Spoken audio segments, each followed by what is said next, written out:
आज ही से जीवन के हर पल का आनंद उठा लो, आज ही से मन की एक नई शांति पालो। समय आ गया बदलने का, समय आ गया कुछ करने का, अब उठा लो आनंद प्रतिदिन के जीवन का। आज के कार्यक्रम में स्वागत है। मुझे खुशी है कि आप हमारे साथ शामिल हुए। आज और कल मैं मन की कुछ विशेष बातों पर सिखाना चाहूंगी और हमें हमेशा इसी विषय पर कुछ सीखने की आवश्यकता है। बाइबल कहती नीति वचन 23:7 में जैसा वो अपने मन में विचार करता है वैसा वो आप है। दूसरा संवाद कहता है जैसा वो अपने मन में विचार करता है वो वैसा ही बन जाता है। मैंने अपने वाक्यांश को अपने अनुसार बना लिया है कि जहाँ मन जाता है मनुष्य पीछे जाता है। हमारे विचार हमारे जीवन में बहुत कुछ कर सकते हैं। अब भी आप अपने भविष्य के बारे में बहुत कुछ सोच रहे होंगे। शायद अब भी आपके जीवन में क्या हो रहा है आप ध्यान नहीं दे रहे होंगे। हो सकता है आपके कुछ विचार शायद गलत विचार जो आपने अतीत में किए हों। मैंने बैटलफील्ड ऑफ द माइंड एक पुस्तक लिखी है और जब मैंने ये पुस्तक लिखी तो मुझे अंदाजा नहीं था कि किस तरह परमेश्वर मुझे इस्तेमाल करेगा। फिर भी मैं हैरान हूँ कि इतने सालों में उसने मुझे जारी रखा। मैं चाहती हूँ कि बैटलफील्ड ऑफ द माइंड ये पुस्तक आपके पास होनी चाहिए। तो शायद आपको एक मुट्ठी भर लोग मिलेंगे जो ये पुस्तक खरीदना चाहते हैं। मैं आपको कहती हूँ कि लोगों के मन के क्षेत्र में बहुत ही समस्या है। शैतान हमारे मन के विपरीत आता है। वास्तव में हम बाइबल में सीखते हैं कि मन ही युद्ध का मैदान है और शैतान इसी जगह हमसे झूठ बोलता है, हमारे विपरीत आता है और लाभ उठाता है। अगर वो हमारे विचारों को नियंत्रण कर सकता है तो वो हमारे भाग्य का भी नियंत्रण करेगा। पहला धर्मशास्त्र मैं आपसे बांटना चाहती हूँ। 2 कुरिन्थियों अध्याय 10 पद 4 और 5 ये कहता है हमारे लड़ाई के हथियार शारीरिक नहीं है, मांस और लहू के हथियार, फिर भी हम गढ़ों को ढा देने के लिए परमेश्वर द्वारा सामर्थी हैं। शैतान हमारे मन में गढ़ों को ढा देना चाहता है और ये गढ़ हमारे मन का क्षेत्र है जहां पर शैतान हमारे विचारों पर नियंत्रण करना चाहता है। वास्तव में उसने उस क्षेत्र को घेर रखा है क्योंकि वो क्षेत्र हमारे विचारों को नियंत्रण करता है, वो हमारे जीवन को भी नियंत्रण कर सकता है। क्या आपको मालूम है कि एक झूठ के सहारे आप अपना जीवन बिता सकते हैं? मेरी पुस्तक बैटलफील्ड ऑफ द माइंड से मैं 16वें पेज से कुछ पढ़ना चाहती हूँ जो इन गढ़ों के विषय में बात करता है। धूर्त युद्ध नीति और धोखा देकर शैतान हमारे मन में गढ़ों को ढाने के लिए प्रयत्न करता है। गढ़ ऐसे क्षेत्र हैं जहां हम गुलामी के बंधन में फंस जाते हैं हमारी गलत सोच के कारण। बचपन में मेरे जीवन पर दुर्व्यवहार हुआ था क्योंकि शैतान मुझसे झूठ बोला और मेरा इस्तेमाल हुआ और उसने कहा कि मैं किसी चीज के लायक नहीं हूँ, या अगर मुझे कोई चाहेगा तो मैं दूसरे स्थान पर ही रहूंगी, या अगर कभी कुछ करूं तो मुझे हमेशा दूसरा स्थान ही लेना पड़ेगा क्योंकि मेरे जीवन में मेरा इस्तेमाल हुआ है, मैं शोषित हुई हूँ। शैतान ने मुझसे कहा कि बचपन में मेरे साथ जो कुछ हुआ मेरे पूरे जीवन पर प्रभाव डालेगा। मैं यही बहुत सालों तक विश्वास करती रही। शैतान ने झूठ बोला और मैं उस पर विश्वास करती रही और क्योंकि मैंने उसके झूठ पर विश्वास किया उसका झूठ मेरे जीवन की वास्तविकता हो गई। जहां मन जाता है वहां मनुष्य पीछा करता है। जैसे ही मैंने परमेश्वर के वचनों को पढ़ना शुरू किया तो मैंने सच्चाई का अनुभव किया और सच्चाई ने मुझे आजाद किया और दैनिक जीवन के आधार पर यह आजादी जारी रही। यही नहीं मुझे अनुभव हुआ पर बड़ी संख्या के लोगों का अनुभव है कि परमेश्वर के वचन से ही वे आजाद हुए। मुझे मेरे जीवन की सच्चाई का पता चला ये कि मेरा दुरुपयोग हुआ। सच्चाई ये है कि इसका कुछ टिकाऊ परिणाम था। सच्चाई ये है कि मुझे चोट पहुंची है। सच्चाई ये है कि मेरे साथ अन्याय हुआ। लेकिन परमेश्वर के सच्चे वचन मेरी सच्चाई से बहुत ही ज्यादा ताकतवर हैं। परमेश्वर के वचन सामर्थ्य से परिपूर्ण। सच यह है, बाइबल कहती है उसके वचन जीवित हैं और उसके वचन में अंदरूनी सामर्थ है। आइए देखते हैं 2 कुरिन्थियों अध्याय 10 पद 5। कोरी कल्पनाएं, ये हथियार विभिन्न तरीकों से परमेश्वर के वचनों द्वारा घटित होते हैं। हमारी कोरी कल्पनाएं और हर एक ऊंची अभिमानी और अहंकारी बात को जो परमेश्वर की ज्ञान के विरोध में उठती है खंडित करती है और हर एक भावना को कैद करके मसीह का आज्ञाकारी बना देते हैं। तो ये ऐसे काम करता है। शैतान मुझसे झूठ बोलता है और अगर मैं परमेश्वर के वचन नहीं जानती हूँ तो मैं झूठ पर विश्वास करूंगी और मैं उसकी गुलामी करूंगी और वो जो कुछ कहता है मैं विश्वास करती हूँ। कुछ साल पहले मुझे याद है, मैं सुबह उठती और मुझे यही विचार आता कि मैं निराश हूँ, तब दिन भर मैं निराश ही रहती। जब मैं प्रभु के वचन पढ़ती हूँ, कहता है कि मैं भारीपन की आत्मा को स्तुति के आभूषण पहनाऊं तो मुझे निराश नहीं होना पड़ेगा। उसने मुझे निराशा की खाई से मुक्ति दिलाई है। इसलिए अब जब मैं उठती हूँ तो ये विचार मुझे आता है तो मुझे निराशा महसूस होती है। मैं सिर्फ कहती हूँ कोई बात नहीं, मैं जैसे भी महसूस करती हूँ, पर मैं ये जानती हूँ कि परमेश्वर के वचनों में सच्चाई है। वचन कहता है कि परमेश्वर की खुशी ही मेरी ताकत है और इस दिन को परमेश्वर ने बनाया, उसी में मैं प्रसन्न रहूंगी। इसलिए मैं निराशा को फेंक देती हूँ और स्तुति के आभूषण पहनती हूँ। देखिए, जब तक मैं परमेश्वर के वचन नहीं जानती थी ऐसा नहीं कर सकती थी। 2 कुरिन्थियों 10 कहता है, हमारे युद्ध के हथियार हम उससे सीखते हैं। हम युद्ध के मैदान में हैं पर हमारे पास हथियार हैं। ये हमारे शारीरिक हथियार नहीं हैं, ये स्वाभाविक साधारण हथियार नहीं हैं, ये सांसारिक हथियार नहीं है, तो ये अवश्य आत्मिक हथियार होंगे। हमारे हथियार प्रभु के वचन है जिनका हम कई तरीकों से इस्तेमाल करते हैं। अगर परमेश्वर के वचन को आप गाते हैं तो वे हथियार बन जाते हैं। अगर उनके वचन को सुनते हैं तो वे भी हथियार बन जाते हैं। क्यों? क्योंकि परमेश्वर का वचन आप सुनते हैं तो आपका मन ताज़ा हो जाता है। बाइबल कहती है रोमियो 12 में, यद्यपि परमेश्वर ने हमारे लिए अच्छी योजना बनाई है, आप सचमुच उसकी योजनाओं का अनुभव नहीं कर सकते हैं। वो आपके जीवन में लागू नहीं होगी जब तक आपका मन नवीनता में न हो। इफिसियों 4 कहता है, हमारा मन और हमारा व्यवहार प्रतिदिन नया होना चाहिए। आप प्रभु के वचन को गा सकते हैं, उसके वचन सुन सकते हैं, उसके वचन को बोल सकते हैं, उसके वचन को आप पढ़ सकते हैं। और मैं अभी आपसे कहती हूँ और मेरा भी ये विश्वास है कि आपके जीवन में बदलाव अवश्य आएगा। हमारे सम्मेलन में हम बहुत लोगों से मिलते हैं जो सचमुच कुछ अविश्वसनीय संकट और पीड़ा से गुजरते हैं। ये मेरे हृदय को छू लेता है जब हम ये जानते हैं कि हमारी प्रस्तुति से कैसे लोगों के जीवन बदल गए हैं, जैसे कि हमारी पुस्तक बैटलफील्ड ऑफ द माइंड। इस गवाही का आनंद लें।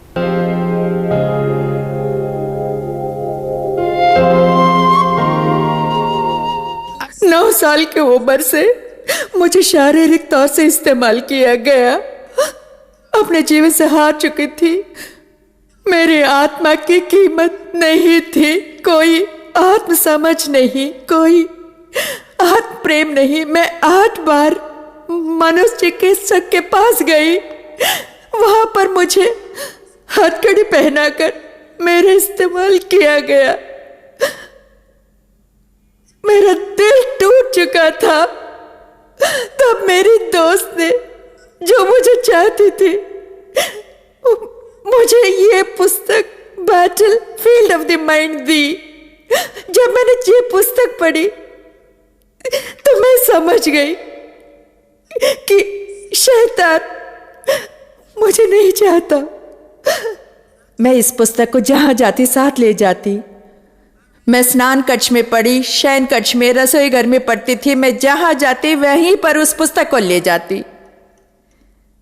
तब से खुद को नया महसूस करने लगी। नई मुस्कान मिली, नई दृष्टि, नया व्यक्तित्व। तो मेरे माता पिता और मेरा परिवार मुझे नहीं जानते थे।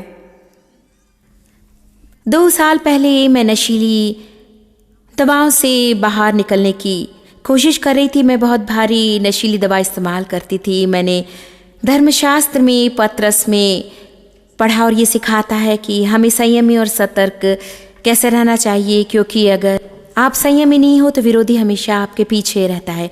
इसलिए मुझे वहाँ रुक जाना चाहिए।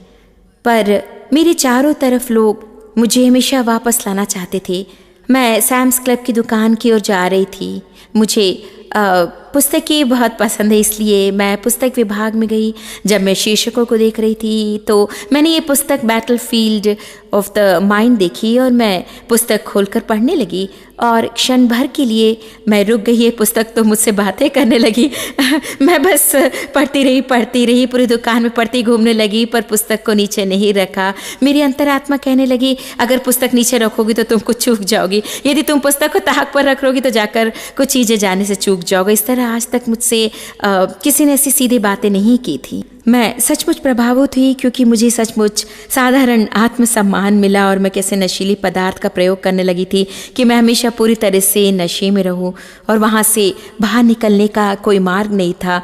मुझे नहीं मालूम था कि शैतान मुझसे यही कराना चाहता है हमेशा के लिए, जिससे कि कैसे सचमुच भिन्नता से सोचना सिखाता है। सही, मेरी एक इच्छा थी कि मैं व्यक्तिगत रूप से इसके लिए धन्यवाद करूँ। कोई बात नहीं, क्योंकि इस पुस्तक ने मेरा जीवन बिल्कुल ही बदल दिया। देखिए, 4 साल पहले मेरे बेटे के पिता कैंसर से गुजर गए और मेरे बेटे को एक रसोली थी और उसने आधा जीवन ऐसे ही में बिता दिया। मैंने पूरे दिन के लिए एक नर्स रखी थी। मुझे भी खाने में तकलीफ थी, बुलिमिया हॉरिक्स। मेरा वजन 300 पाउंड था। यदि आज मेरा शरीर इतना ही भारी होता तो मैं अब तक मर चुकी होती। तब किसी ने battle field of the mind के बारे में बताया। मैं बीमार थी, मैं परेशान थी, अपने आप को खत्म करना चाहती थी, पर मैं सोचती कि मेरे बच्चों की देखभाल कौन करेगा। तब मैंने परमेश्वर से कहा कि तू जो कहता है तू है, तो मुझे चंगा कर। मैं 3 साल स्टैनफोर्ड विश्वविद्यालय गई। उन्होंने मुझे तसल्ली दी कि मैं ठीक हो जाऊंगी, पर परमेश्वर उनके द्वारा मुझे चंगाई नहीं देना चाहता था। पर मैंने ये पुस्तक पढ़ी, कोई फायदा नहीं हुआ। मुझे हमेशा से खाने की भूख थी। मैं बाहर जाती और खाने को देखकर उत्तेजित होती थी। वो श्रद्धायुक्त चीज थी, पर मैंने परमेश्वर के बेटे के सामने सिर झुकाना शुरू कर दिया। स्नान घर में पढ़ते समय उसने मुझे चंगाई दी, उसने मुझे चंगा किया 4 सालों से। तब से उसने मुझे नहीं गिराया। इसलिए मैं आपसे कहती हूँ, इन लोगों की गवाहियों को सुनकर बहुत हिम्मत बढ़ती है और ज़रूर आप लोगों की भी हिम्मत बढ़ती होगी। इसलिए आपको याद रखना चाहिए कि परमेश्वर इंसानों का पक्षपाती नहीं कि वो एक के लिए करेगा और दूसरों के लिए नहीं। ये एक अच्छी संभावना है कि ये पुस्तक आपको अवश्य मिले। और दूसरी महत्वपूर्ण चीज मन के बारे में हमारे पास उपलब्ध है, क्योंकि मन जहाँ जाता है मनुष्य उसका पीछा करता है। मनुष्य जो मन में सोचता है वही वो बन जाता है। शैतान आपके मन को गढ़ बनाना चाहता है, पर तुम परमेश्वर के वचन पढ़कर उन गढ़ों को गिरा सकते हो। तब आपको सचमुच मालूम पड़ेगा और वही सच आपको आजाद करेगा। अब उठा लो आनंद प्रतिदिन के जीवन का। बाइबल मन की आत्मा के बारे में बहुत अद्भुत धर्मशास्त्रों से भरी पड़ी है। उनमें से रोमियो अध्याय 12 पद 2 में धर्मशास्त्र कहता है, इस संसार की परंपरा का पालन मत कीजिए, वेशभूषा के पीछे, ऊपरी आडंबर दिखाने के पीछे, परंतु अपने मन को पूरे नए सिरे से बदल डालिए। अब और कुछ कहता है, हम क्षण भर में इसे देखते हैं, परंतु थोड़ा सोचिए।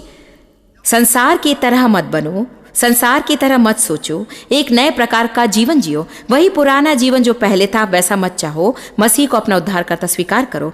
ऐसे कई लोग हैं जो मसीह को अपना उद्धारक मानते हैं, लेकिन उनके लिए चीजें नहीं बदलती क्योंकि वे अपने विचारों को नहीं बदलते।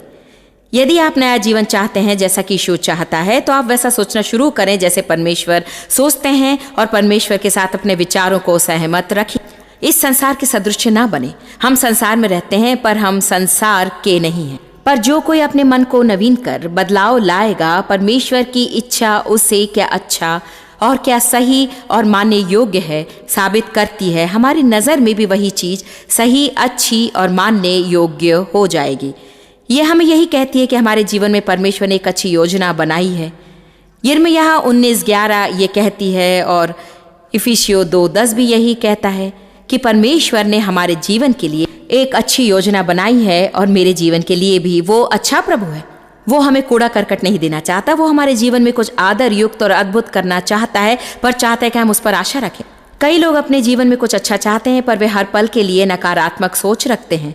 बाइबल कहती है यशायाह 30 में कि परमेश्वर स्वर्ग में इंतजार करता है और विलंब करता है कि कोई ऊंचा उठे और उस पर दया हो, क्योंकि प्रभु न्यायी परमेश्वर है।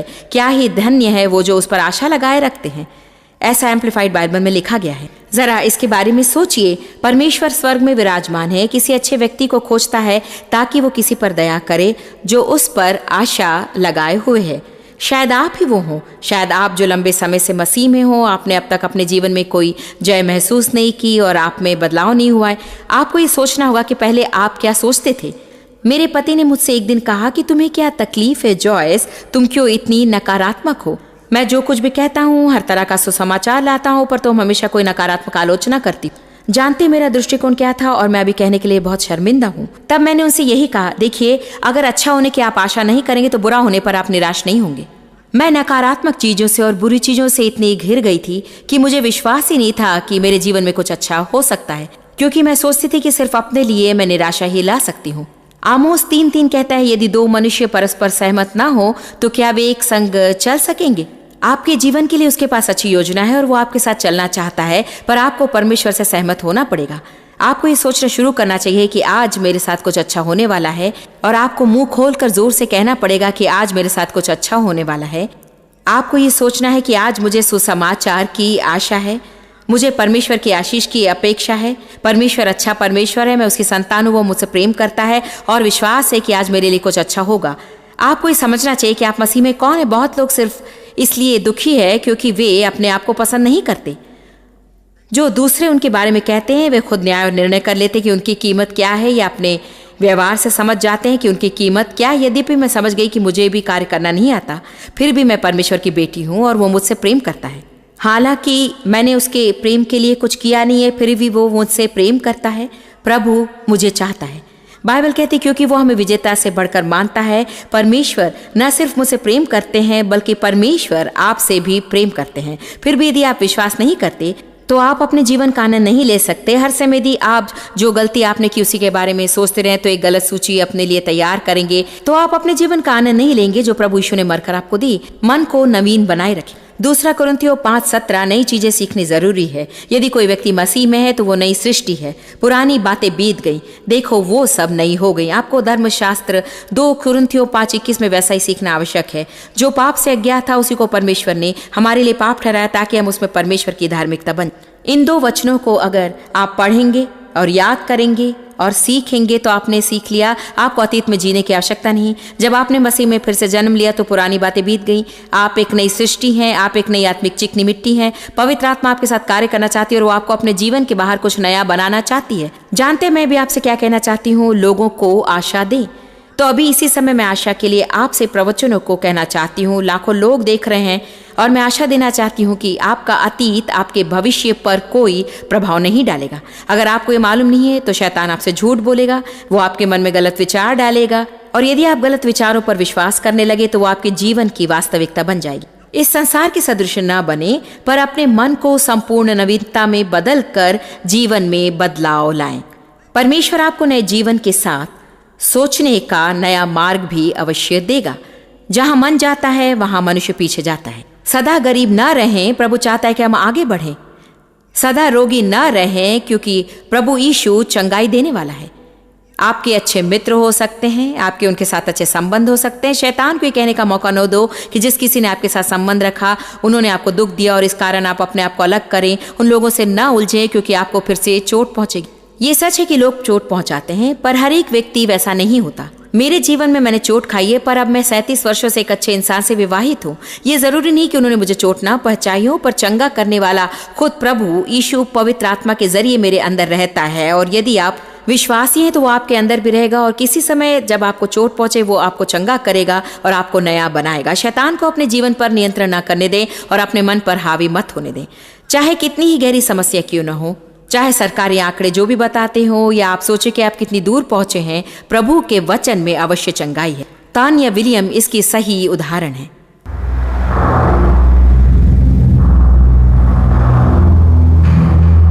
जिस तरह मैंने पढ़ा, बैटलफील्ड ऑफ द माइंड, बिस्तर पर बैठी अपने आप को हाथों से दबोचती रही और घुटने में पुस्तक रखी कि पुस्तक के पन्ने नहीं पलटे। मैं एकाग्र होकर जोर से पढ़ने की कोशिश करती कि मैं क्या पढ़ रही हूँ और स्पष्ट कर रही हूँ, क्योंकि पूरा समय मेरे मन की चीखने की आवाज़ सुनाई देती थी। 12 से 24 की उम्र के बीच मैंने 13 बार आत्महत्या करने की कोशिश की। मुझे 15 बार भिन्न दिमागी अस्पताल में भर्ती किया गया। उन्होंने मेरा निरीक्षण किया और निराशा ही हाथ आई। आत्महत्या आदर्श स्वरूप, उसका मतलब आप कभी भी ठीक नहीं होंगी।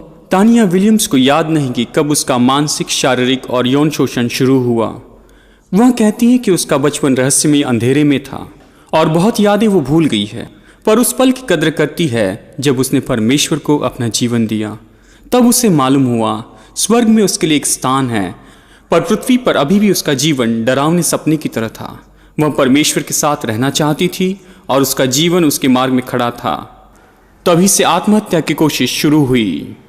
मेरा भी व्यक्तित्व अस्वस्थता युक्त किया गया। उन्होंने मुझे पूरी तरह से पागल करार दिया। उन्होंने कहा कि कोई आशा नहीं थी कि वो अकेली रहे, काम को संभाले, शिक्षा खत्म करे या समाज में सामान्य श्रेणी में सचमुच कार्य कर सकेगी, क्योंकि उन्होंने पूरी तरह से हर तरह से इलाज कराया जो उस समय उपलब्ध था। हर एक दवाइयाँ, हर तरह की चिकित्सा, बाहरी रोग, अंदरी रोग के सलाहकारों, सामूहिक चीज़ें जो भी उन्होंने कोशिश की, वे समझ नहीं सके कि और क्या किया जाए। वे मुझे 24 की आयु में पागल अस्पताल भेजने की योजना बना रहे थे। फिर भी तानिया ने मर्सी मिनिस्ट्रीज में प्रवेश किया। वहां पर परेशान युवा औरतों के लिए सुविधाएं थी। उन्होंने उससे बैटलफील्ड ऑफ द माइंड पढ़ने के लिए प्रोत्साहित मैं वर्णन नहीं कर सकती हूँ कि उस समय मेरे मन में युद्ध चल रहा था। मैं मन की आवाजें सुन रही थी। मुझे भ्रम हो गया था मैं क्या पढ़ रही थी। मुझे मालूम नहीं था कि मुझे क्या चुनना है। मुझे धक्का लगा और हैरानी हुई। मुझे चुनना था कि मैं अपने विचारों को बंदी बना लूं और मेरे व्यवहार को नियंत्रण करूं। तानिया ने अपनी आज़ादी की ओर जब पहला कदम उठाया था, उसके बाद में अब कई वर्ष बीत गए हैं। उसने कहा सब कुछ प्राप्त करना बहुत सरल है। उसने परमेश्वर के वचन के द्वारा यह विजय प्राप्त की है जो उसने बैटलफील्ड ऑफ माइंड से पाई थी। आज मैं यहाँ एक ही कारण से हूँ, क्योंकि मैंने परमेश्वर को ढूंढा। वो मुझे मिले जहाँ पर मैं थी, और परमेश्वर के वचनों के जरिए जब मैं अपने मन को नया बनाने की प्रक्रिया कर रही थी तो मैं पूरी तरह से बदल गई। हर एक चीज जो मैंने अपने जीवन में अनुभव किया, अपने जीवन में हर चीज परमेश्वर अभी तक निरंतर बंधनों से छुड़ा रहा है और मेरा सम्मान हुआ। सचमुच मेरा सम्मान हुआ। टानिया का जीवन निस्संदेह पूरी तरह बदल चुका है और परमेश्वर ऐसा ही आपके लिए कर सकता है।